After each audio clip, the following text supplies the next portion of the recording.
அன்பு தம்பி தனுஷ் அவர்கள் எழுதி இயக்கி நடிச்சிருக்கிற இட்லி கடைங்கிற படம் பார்த்தேன். தம்பி இளம் தயாரிப்பாளர் ஸ்ரேயாஸ் அவங்க தயாரிச்சிருக்காங்க.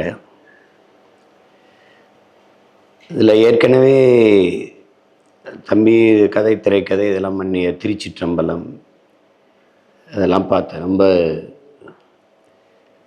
சிறப்பாக இருந்தது. நானே எடுத்து தம்பியை பாராட்டினேன். இப்போ இந்த படம் இது எப்படின்னா, இப்போ நான் என்ன நினைப்பேன்னா, தம்பி இருக்கிற உயரத்துக்கு இப்படி ஒரு தன்னுடைய கிராமம் தேடி போய் தன்னுடைய வேர் தேடி போய் இப்படி ஒரு வாழ்வியலை பதிவு செய்யணுங்கிறதே பெரிய பாராட்டுக்குரியது. நம்ம வாழ்வதற்கு பணம் தேவைப்படுது, வாழ்க்கைக்கு பணம் தேவைப்படுது. ஆனால் பணமே வாழ்க்கை இல்லை. ஏன்னா கடைசி மரமும் வெட்டப்பட்ட பிறகு, கடைசி மீனும் பிடிபட்ட பிறகு அப்போதான் தெரியும் மனிதனுக்கு பணத்தை சாப்பிட முடியாதுன்னு ஒரு கவிதை இருக்குது. அது மாதிரி எல்லாருக்குமே பொருள் ஈட்டணும், பெரிய மேம்பட்டு வாழ்வு அப்படிங்கிறத கார் வச்சுக்கிறது, பெரிய மாளிகை வச்சுக்கிறது, அப்படி வாழ்கிறதான் வாழ்க்கைன்னு நினைக்கிறோம். அதனாலே நம்ம நிறைய பேர் நம்முடைய தாய் கிராமங்களை விட்டு நகர்ப்புறங்களை நோக்கி நகரும். அங்கே தான் வேலை வாய்ப்பு இருக்குது, அங்கே தான் கல்வி இருக்குது, அங்கே தான் மருத்துவம் இருக்குது. அதனால் என்ன வருதுன்னா, கிராமங்கள் காலியாகி நகரங்கள் பிதுங்கி வழியுது. இங்கே இருக்கிற நிர்வாக முறை என்னென்னா, ஸ்மார்ட் சிட்டி இருக்குது, ஸ்மார்ட் வில்லேஜ் கிடையாது. அப்போ கிராமங்கள் காலியாகிறதுனால நகர்ப்புறங்கள் இருக்கிற மக்களுக்கு தேவையான உணவுப் பொருள்கள் கிராமங்கள் இருந்தால் வரணும். பால், முட்டை, அரிசி, பருப்பு, நெய் எல்லாம். அப்போ கிராமங்கள் காலியாகும்போது அது பெரிய பற்றாக்குறையை சந்தித்து மிகப்பெரிய உணவு பஞ்சத்தை சந்திக்கும். அதை வலியுறுத்துவதற்கு அவரவர் வாழ்விடம். மரம் எவ்வளவு உயரமாக வளர்ந்தாலும் வேருக்கு நன்றி செலுத்துவதற்காக அதை என்ன செய்யும்? பூக்களை அதன் வேரில் கொட்டி அதுக்கு நன்றி செலுத்தும்.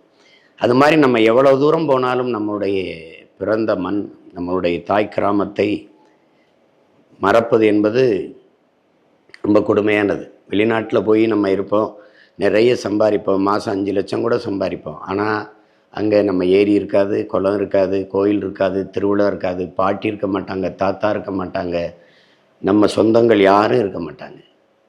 அப்போ அந்த மாதிரி சொத்தை பிரிகிறது, உறவுகளை பிரிகிறது, இதையெல்லாம் விட பெரிய பிரிவு தான் பிறந்த மண்ணை பிரிகிறதாங்கிறாரு கவிப்பேரரசு வைரமுத்து அவர்கள். அது மாதிரி மண்ணை பிரிந்து, தாய் மண்ணை பிரிந்து, பிறந்த மண்ணை பிரிந்து வெகு தூரம் போய் என்ன பொருள் ஈட்டினாலும் அந்த வாழ்க்கையில் மகிழ்ச்சி இல்லைங்கிறத வலியுறுத்துகிற ஒரு படம். நிறைய செய்திகளை ஒரு கவிதைத்தனமாக சொல்லியிருக்காப்புல. படம் பார்க்கும்போது அவ்வளவு ஒரு உணர்ச்சி குவியலாக இருக்குது. அவருடைய திரைக்கதை, அவருடைய உரையாடல் எல்லாமே நேர்த்தியாக இருக்குது. சின்ன சின்ன கதாபாத்திரங்களை கூட செதுக்கியிருக்காப்புல. இப்போ குறிப்பாக பார்த்திபன் அவருடைய கதாபாத்திரம் அது வில்லன் போல் போய் கடைசியாக முடியும் போது அவ்வளவு நெகிழ்ச்சியாக முடிக்கிறாப்புல. ஒரு கண்ணுக்குட்டி, அந்த கண்ணுக்குட்டியை வச்சு அவ்வளவு கவிதைத்தனமான ஒரு முடிவை கொண்டு வர்றாரு. அப்புறம் இப்போ யார் பணக்காரன் யார் ஏழை அப்படிங்கும்போது, ஒரு சாதாரண ஒரு பெரிய விடுதியில் போய் நட்சத்திர விடுதியில் தங்கியிருப்பாங்க. அப்போ குழந்தைக்கு பால் தேவைப்படும். அந்த குழந்தைக்கு பாலை கொடுத்துட்டு பணம் கேட்பாங்க, பில்லு கொடுத்துருவாங்க. அதே குடும்பம் தெருவில் போய்கிட்டு இருக்கும், சாதாரண ஒரு பெட்டி கடை. அங்கே போய் குழந்தை அழுகுது, கொஞ்சம் பால் இருந்தால் கொடுங்கன்னு கேட்பாங்க. அப்போ அந்த பெட்டி கடைக்காரர் அந்த கடைக்காரர் பாலை கொடுத்துட்டு, குழந்தைக்கெலாம் நாங்கள் காசு வாங்குறது இல்லை, நீங்கள் போங்கன்றதில்ல. இப்போ இதில் யார் பணக்காரங்கிறத ஒப்பிட்டு சொல்லுவாங்க. அது மாதிரி இதில் சாதாரண ஒரு இட்லி கடை, படிக்கிற பையன்கிட்ட காசு வாங்குறது இல்லை அப்படிங்கிறது ஒரு சின்ன நிகழ்வு முன்னாடி நடந்துருது. ஆனால் அதை கொண்டு முடிக்கும்போது படிக்கிற பையன்கிட்ட காசு வாங்குறது இல்லைன்னு இன்னொரு இடத்துல அந்த காட்சியை பின் நிகழ்வில் எடுத்துக்காட்டி முடிக்கும்போது அவ்வளவு நேர்த்தியான திரைக்கதை நகர்வை நம்மளால் உணர முடியுது. இதில் வாழ்க்கைங்கிறது நம்மளோட வாழ்ந்து முடிக்கிறது இல்லை. வருங்கால தலைமுறை நம்ம வாழ்ந்த நினைவுச்சுவடுகளை நினச்சி பார்க்க வைக்கிறதா வாழ்க்கைங்கிறதெல்லாம் பெரிய பெரிய ரொம்ப பெரிய ஒரு கருத்து தத்துவம் அது மாதிரி படம் முழுக்க பரவி நல்ல செய்திகள் விதைக்கப்பட்டிருக்கு. அதில் என்னுடைய மாமா இளவரசு அவர்கள், தம்பி சமுத்திரக்கனி, அண்ணன் ராஜகிரண் அவருடைய கதாபாத்திரங்கள், அந்த கதாநாயகி நித்யா மேனன் அவங்க எல்லாருடைய இது, அண்ணன் சத்யராஜுடைய பங்களிப்பு, தம்பி அருண் விஜயோடது எல்லாமே ரொம்ப நேர்த்தியாக வந்திருக்கு. எல்லாத்துக்கும் மேலே தம்பி ஜீவியோடைய பின்னணி இசை பாடல்கள் அது எல்லாமே தந்தானே என்ஜாமி தந்தானே அந்த பாட்டு ரொம்ப நேர்த்தியாக இருக்குது. அவர் பின்னணி இசையில் வந்து சிறப்பாக செய்வாருங்கிறதுக்கு அசுரன் படமே சான்று. அதில் இந்த படம் அதுக்கப்புறம் அவர் ரொம்ப சிறப்பாக செஞ்சுருக்காப்புல. பாடல்கள் யார் வேணாலும் கொடுத்துடலாம். ஒரு படத்தை முதுகெலும்பாக இருந்து தூக்கி நிறுத்தணும்னா அது பின்னணி இசையால் தான் முடியும். அதை வந்து மிக சிறப்பாக செஞ்சுருக்காப்புற. அப்புறம் ஒளிப்பதிவு, அது கலைத்தேர்வு, கலை இயக்குனருடைய பங்களிப்பு, எந்த இடத்துல எந்த காட்சியை எடுக்கலாங்கிற முடிவு, அதெல்லாம் ரொம்ப அருமையாக வந்திருக்குது. எல்லாருக்கும் என்னுடைய பாராட்டுக்கள். குறிப்பாக தம்பிக்கிட்ட எனக்கு பிடிச்சது அதில் எந்த ஒரு பொது நிகழ்ச்சிக்கு போனாலும் வேட்டி சட்டை கட்டி போகிறது. அது வந்து நானே கூட நிறைய இடத்துல கட்டிட்டு போகிறதில்ல, சில நிகழ்வுக்கு தான் போவேன். அதை அவர் பார்க்கும்போது இந்த படத்து பாட்டு இது வெளியிட்டுள்ள கூட அவர் வேட்டி தான் கட்டியிருந்தார். அது எனக்கு ரொம்ப நெகிழ்ச்சியாக இருக்கும் அவரை பார்க்கும்போது. அது மாதிரி இவர் இருக்கிற உயரத்தில் வேறு மாதிரி திரைக்கதை எழுதி எடுத்துகிட்டு போயிருக்கலாம். ஆனால் அவர் தன்னுடைய பிறந்த ஊருக்கு அந்த ஊரை நினச்சி பார்த்து அதில் வந்து சாதாரண ஒரு இட்லி கடையை இன்றைக்கி கார்ப்பரேட் உலகம் கூட்டாண்மை நிறுவனங்கள் பெருத்து வருகிற காலத்தில் தன் தாய் கிராமத்தில் இருக்கிற அந்த இட்லி கடை மையப்படுத்தி ஒரு படத்தை எடுத்திருப்பது அவ்வளவு நேர்த்தியாக இருக்குது. அவர் கிளைமேக்ஸில் இறுதிக்கட்ட காட்சியில் பேசுகிறாரு, இது வந்து பலகை எரிஞ்சிருச்சு, அதை நம்ம வாங்கிக்கலாம், இது சுவர் இடிஞ்சிருச்சு கட்டிக்கலாம், அப்போ இது மேலே கூரை அது எரிஞ்சிருச்சு அதை வேஞ்சிக்கலாம், ஆனால் இங்கே இருக்கிற அம்மி குலவையும் ஆட்டுக்கல்லும் இதுதான் கடை, இதை சுற்றி நம்ம கட்டிக்கலாங்கிறது மிகப்பெரிய செய்தி. அதுக்கப்புறம் அதில் அகிம்சை, வன்முறைக்கு எதிரான அகிம்சையை வலியுறுத்தியது. எங்களுடைய கோட்பாடு அது இல்லை. எனக்கு வந்து வன்முறைக்கு எதிரான அகிம்சை வந்து கோழைத்தனம்ங்கிறத என்னுடைய கருத்து. வன்முறைக்கு எதிரான வன்முறையும் அகிம்சை தான்.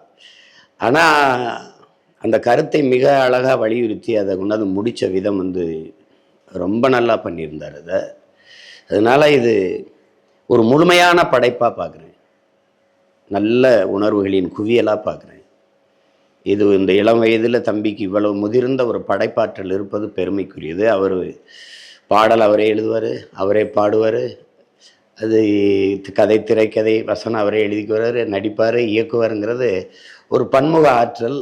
அது இந்த வயசில் அவர் தன்னை இப்படி உருவாக்கிக்கிட்டாருங்கிறதுல நமக்கு ரொம்ப பெருமை. அதில் எல்லாருமே நீங்கள் பார்ப்பீங்க, படங்கள் எல்லாம் பார்த்தா ஒரு காவல்துறை அதிகாரின்னா இன்ஸ்பெக்டர் தான் போடுவாங்க, அதில் ஆய்வாளர்னு அவர் வச்சுருந்தார். அது எனக்கு ரொம்ப நெகிழ்ச்சியாக இருந்தது. நம்முடைய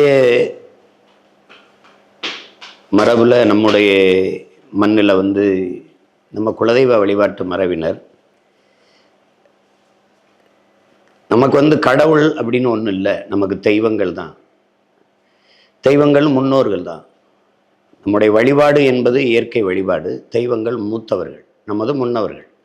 அதில் இன முன்னோர் குல முன்னோர்னு இருக்குது. இதில் இன முன்னோரில் முருகன், சிவன், மாயவன், அதாவது திருமால், பெருமாள் இவங்கெல்லாம் வந்துடுறாங்க.